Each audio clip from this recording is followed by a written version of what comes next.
या ठिकाणी प्रश्न पहा, एका परीक्षेत 700 पैकी 455 विद्यार्थी नापास झाले तर किती टक्के विद्यार्थी पास झाले?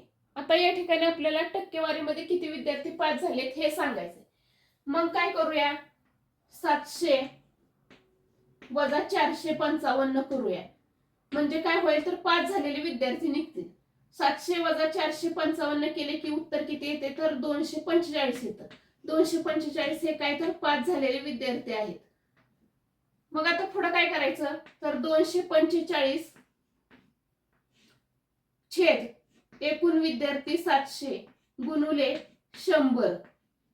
या ठिकाणी शून्याला शून्य गेला, शून्याला शून्य गेला. या ठिकाणी 7 एके 7, 7 त्रिक 21, राहिले 3, 7 पाचा 35.